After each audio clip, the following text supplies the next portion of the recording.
Hi, I'm Katie Fehrenbacher, Senior Writer with GreenBiz, and I'm here in the GreenBiz studio with Kyle Datta, who's the General Partner with Ulupono Initiative. And he's working on stakeholder engagement, community reach out, and he's working to build a big collaboration around kind of Hawaii's energy transition. Tell us about that. Well, at Ulupono, we believe that if all the different companies and stakeholders work together, we have actually all the resources and capabilities we need to achieve our mutual goals of more renewable energy, more local food, and better stewardship of our resources. So energy is particularly important because these are large infrastructure decisions that really last a generation.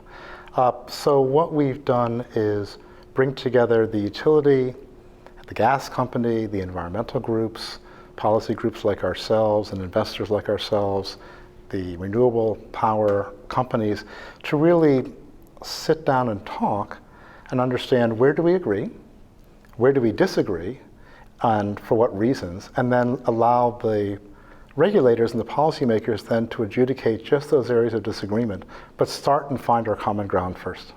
Why is it so important to have the utility on board, and what are some of the lessons you've learned about that? So we're actually a rural state, and we have a co-op and an investor-owned utility.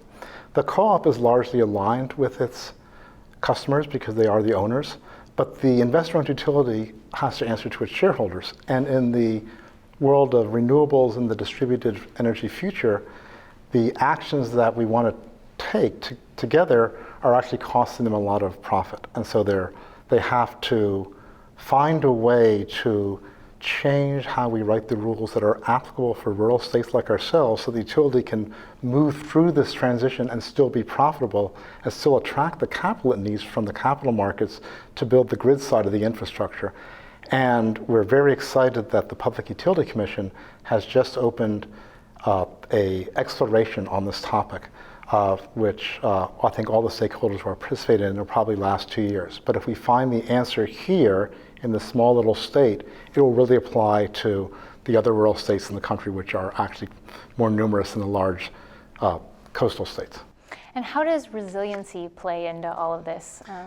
So the one thing that keeps me up at night is what would happen if a big storm hit. I was named to the Puerto Rico Transformation Advisory Council, so I'm privy to a lot of the data of what happened to Puerto Rico in the event of Maria, and their system is actually just like ours.